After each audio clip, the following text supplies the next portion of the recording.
Olá, sejam bem-vindos ao canal Gatinho Valmont. No vídeo de hoje vou falar sobre os cuidados que nós criadores devemos ter ao vender filhotes. Número 1, não faça reserva de boca. Quando eu registrei a primeira ninhada aqui do gatil, ligou um rapaz quando os filhotes tinham acho que uns 45 dias de vida, ainda não estavam prontos para serem entregues. Ele falou que estava interessado num macho, perguntou o preço, eu dei todas as informações que ele pediu e ele disse que estava interessado e pediu que eu ligasse para ele quando o filhote estivesse pronto para ser entregue. Eu fiz exatamente como combinado.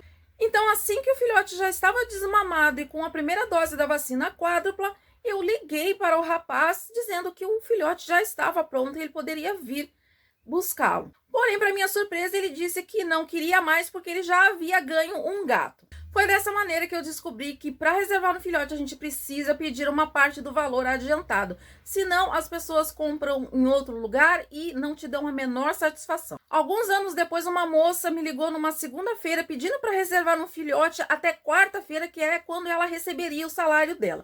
Eu fiz uma exceção e aguardei até quarta-feira. Entre segunda e quarta, várias pessoas ligaram interessadas naquela mesma gatinha e eu disse a elas que eu só poderia vender a partir de quinta-feira se a pessoa que disse que viria buscar na quarta não viesse. Então eu deixei de vender a gatinha para outras pessoas para aguardar a moça na quarta-feira. E adivinha o que aconteceu? Ela não apareceu, não ligou para dar satisfação nenhuma. E aí na quinta-feira eu vendi para outra pessoa. Agora tem um detalhe, um mês depois, essa moça aparece aqui em casa sem avisar, dizendo que veio buscar a gatinha. A minha mãe foi quem foi atender o portão e deu a notícia a ela que a gatinha já tinha sido vendida um mês antes. Então imagina a cabeça dela se eu ia ficar guardando a gatinha durante um mês, sendo que ela não apareceu no dia combinado e ela não deu satisfação nenhuma, não ligou no dia seguinte para dizer, não vim por isso ou por aquilo, não pediu outro prazo. E mesmo que ela tivesse pedido, eu não teria segurado a gatinha durante um mês sem que ela me desse nenhum adiantamento. Então sempre que o filhote não tem idade para ser entregue, a gente faz uma reserva. A gente pode inclusive fazer um contrato de reserva, estipulando ali uma data máxima para que o filhote seja entregue, explicando que ele vai ser entregue já castrado, que vai ter essa e aquela vacina. A maioria dos criadores pede 30% do valor. Enquanto eu ainda vendia, eu pedia 1/3 do valor. Número 2, não caia no golpe do falso depósito. Funciona da seguinte maneira, naqueles bancos em que os caixas eletrônicos ainda utilizam aqueles envelopes em que a gente coloca o dinheiro dentro e depois fecha com uma fita adesiva, a pessoa faz o seguinte, ela fala para você que vai fazer o depósito, só que ela deposita um envelope vazio, sem dinheiro nenhum dentro, mas ela digita lá o valor que ela supostamente iria depositar.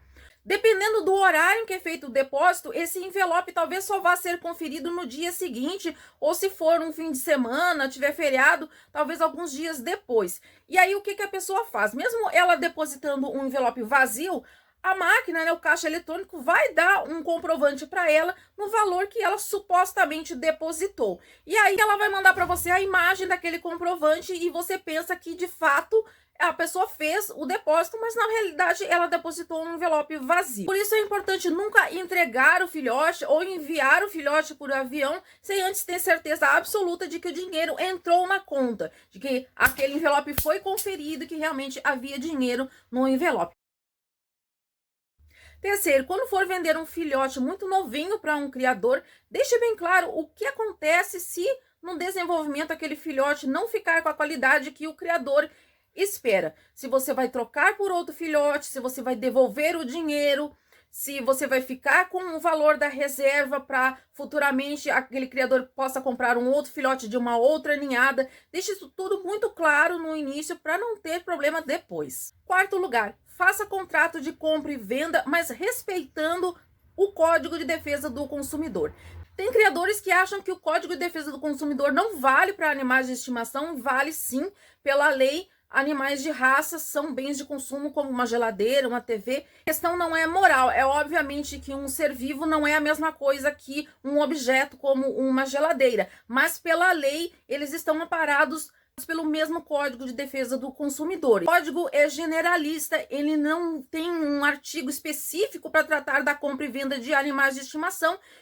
Então, a compra e venda de animais de estimação segue as mesmas regras que estão descritas para a compra de uma TV, uma geladeira, uma máquina de costura, o que for. Muitos criadores colocam cláusulas que vão contra a lei, e isso aí não vale de absolutamente nada. Eles podem escrever o que eles quiserem, o que vale é o que está na lei. Então, procure conhecer o Código de Defesa do Consumidor para você ter a certeza de que no seu contrato não vai ter nada ilegal que possa ser alvo de disputa depois. Deixe muito claro no contrato o que acontece se o animal falecer durante o período de garantia. Em todos os contratos de compra e venda em que eu fiz, eu colocava a cláusula de que em caso de falecimento do animal, é necessário realizar uma necropsia num laboratório, para se ter certeza se a causa da morte é de responsabilidade do criador ou não. Por exemplo, se o filhote morreu de atropelamento, obviamente isso não é culpa do criador, isso é culpa da pessoa que comprou e não telou a casa e deixou o animalzinho fugir para a rua e ele foi atropelado.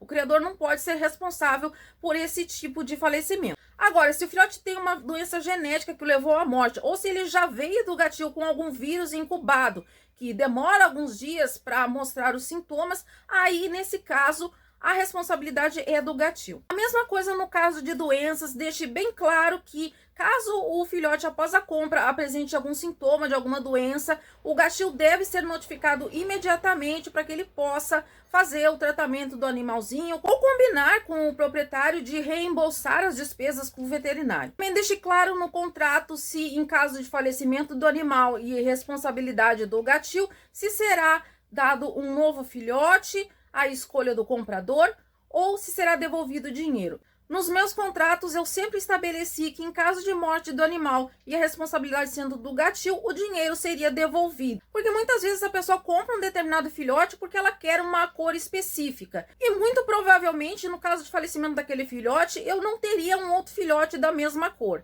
Ou que fosse do mesmo sexo, por exemplo. Eu também não acho certo a pessoa ter que ficar esperando meses para receber um outro filhote. Então, eu, na minha opinião, acho que o mais correto é devolver o dinheiro. Esse, inclusive, foi o motivo de eu ter processado um gatil que me vendeu uma gata que morreu 25 dias depois. Eles queriam me dar outra gata, só que como era uma doença genética, eu não queria receber outra gata do mesmo gatil que ia ter a mesma linhagem genética. Então, eu exigi o meu dinheiro de volta, baseado no Código de Defesa do Consumidor. Eles não quiseram devolver o dinheiro, então eu processei baseado no Código de Defesa do Consumidor, consegui ganhar o processo e tô até hoje tentando receber o dinheiro. Já me perdi nos números, acho que é quinto lugar, se não for quinto é o sexto lugar, mas enfim.